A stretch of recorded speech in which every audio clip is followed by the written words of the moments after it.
Bonjour à tous et bienvenue dans le MAG. Cette semaine, c'est le top 14 qui reprend ses droits à Armandie. Et pour ce premier match de la phase retour, nous partons à la rencontre de Mathieu Blain, manager de l'équipe professionnelle et directeur exécutif du SUA.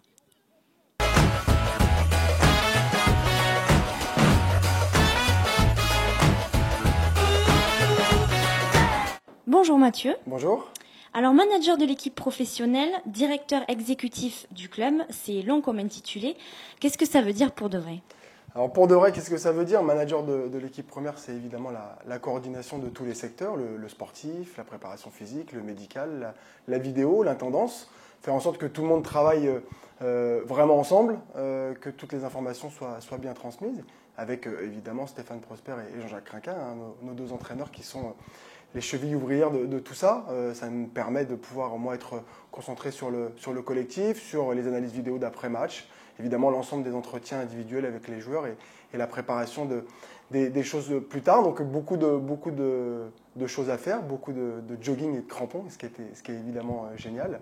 Et pendant les séparés, où Stéphane et Jean-Jacques sont évidemment de manière autonome, en fin de journée, à partir de 17-18 heures, et puis sur les journées de repos, je prends ma casquette de directeur exécutif, qui est simplement l'application de la stratégie qui émane du conseil de surveillance, présidé par Alain Tingot, et évidemment du directoire, présidé par Jean-François Fontenot et Gilles Bertrand-Diaz, qui est le président délégué, faire en sorte qu'on applique leur stratégie. Alors c'est d'être au cœur de tous les secteurs, marketing, commercial, événementiel, comptabilité.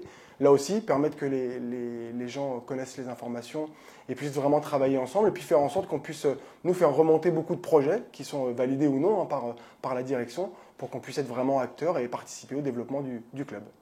Côté sportif, la campagne européenne s'est clôturée samedi dernier. Qu'est-ce que tu retiens de ce challenge ? Alors ce challenge, c'était pour nous une formidable exposition médiatique déjà, puisque Agen s'est exporté à l'international, au London Irish et à Édimbourg. Au London Irish, c'était le jour des attentats, donc c'était un moment très fort, avec un maillot, on n'avait pas fait exprès, bleu, blanc, rouge, qui était un symbole assez incroyable et une Marseillaise très, très émouvante. C'était de mettre en live tout ce que l'on fait depuis presque 3 ans maintenant avec Jean-Jacques et Stéphane, sous l'autorité de Philippe, qui est notre directeur rugby, d'intégrer entre 5 et 8 joueurs à chaque entraînement pour qu'ils puissent apprendre le projet sportif et de les mettre en compétition. Et là, le challenge européen était super, puisque l'effectif était composé à presque 60% de tous ces potentiels. Ça nous permet de mettre en lumière tout le travail que l'on fait avec les U22, Sébastien Calvet, Jérôme Miquel et Alain Garcia, et d'aller encore plus loin pour l'année prochaine, je l'espère, dans la déclinaison du projet de jeu, faire en sorte qu'on parle avec les mêmes mots, que l'on connaisse les mêmes choses. Quand on fait des entretiens avec des jeunes qu'on n'a pas forcément beaucoup vus, ils nous donnent des codifications d'un jeu au pied ou d'une combinaison de 3/4, alors qu'on ne les a pas vus, ce qui veut dire que cette transversalité marche. Ça nous a servi à ça. Période riche en enseignement, et pendant ce challenge, le club s'est activé en coulisses pour annoncer 8 prolongations. Est-ce que tu peux nous en dire un peu plus ? Oui, 8 prolongations pendant cette période, qui avait commencé par la prolongation de Lionel Mazard, notre capitaine, et de Julien Hériteau. Donc ça fait 10 sur les 3 derniers mois. Les clubs sont en train d'être sur le recrutement. Le premier recrutement est de garder nos forces vives. Donc on est très content de pouvoir avoir fait signer des nouveaux joueurs que les gens ne connaissaient pas. Ryan, Murday, Kodze.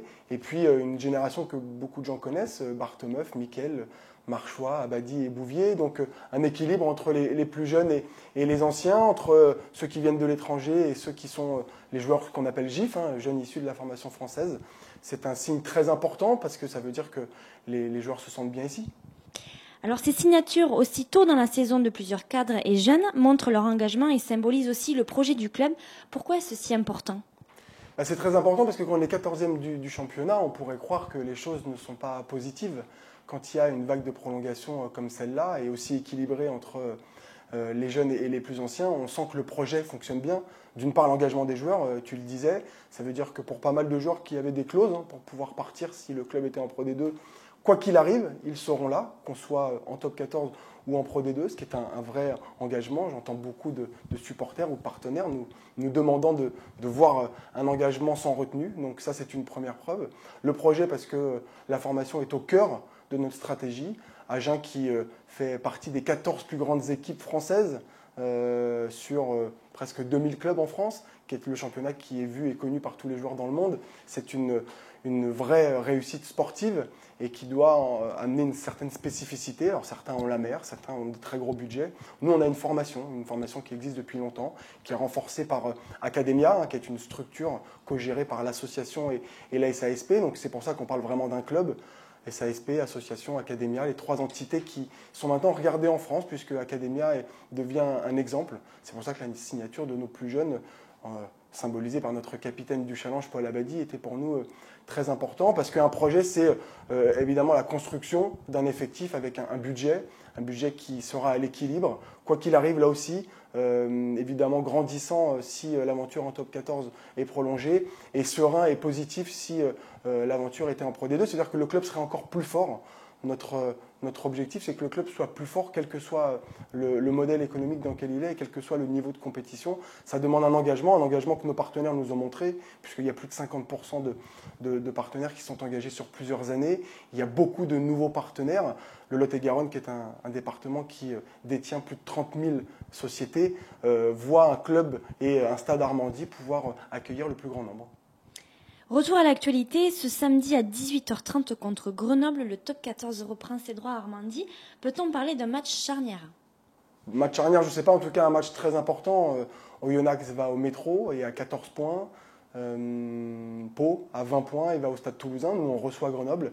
Ça veut dire que pour pouvoir continuer à coller, évidemment, aux fesses des Oyonnaxiens et puis des Palois, il faut gagner ce week-end. Donc oui, c'est un match extrêmement important parce qu'il nous permettra de continuer à espérer très très très fort prolonger cette aventure.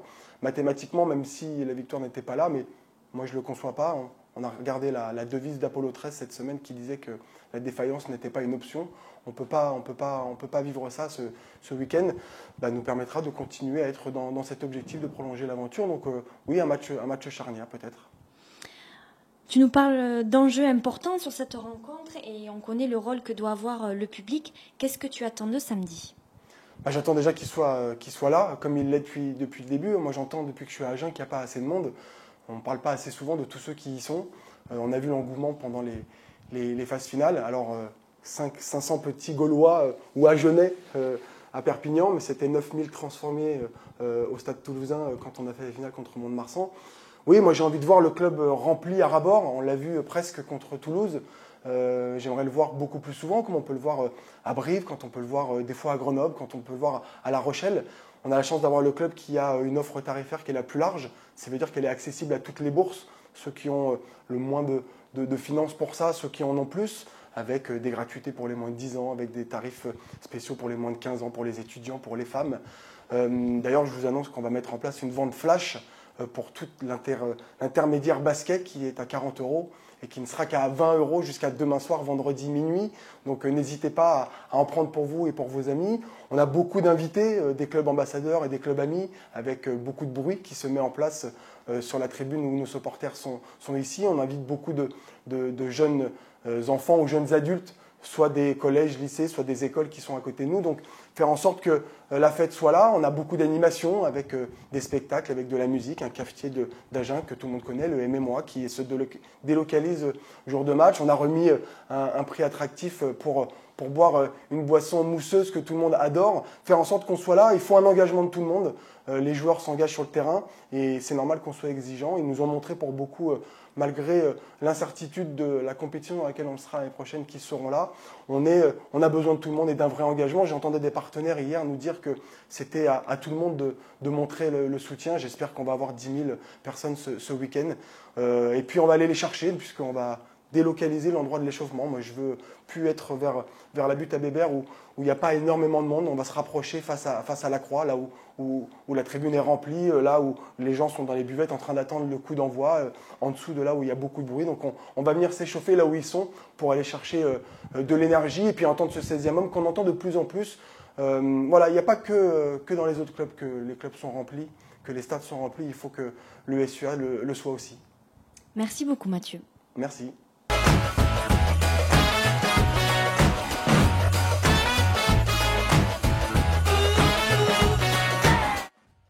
Et tout de suite, c'est la compo du 15 d'Agen alignée face à Grenoble.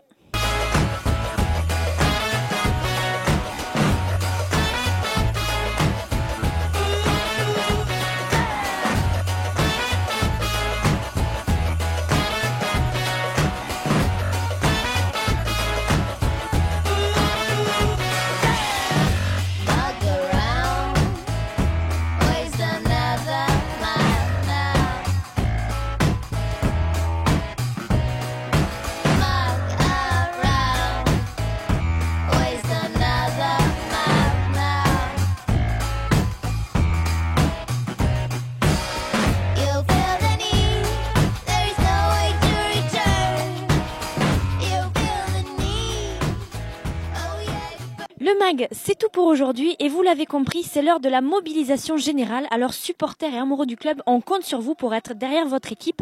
Demain coup d'envoi à 18h30. Je vous souhaite un bon week-end à tous.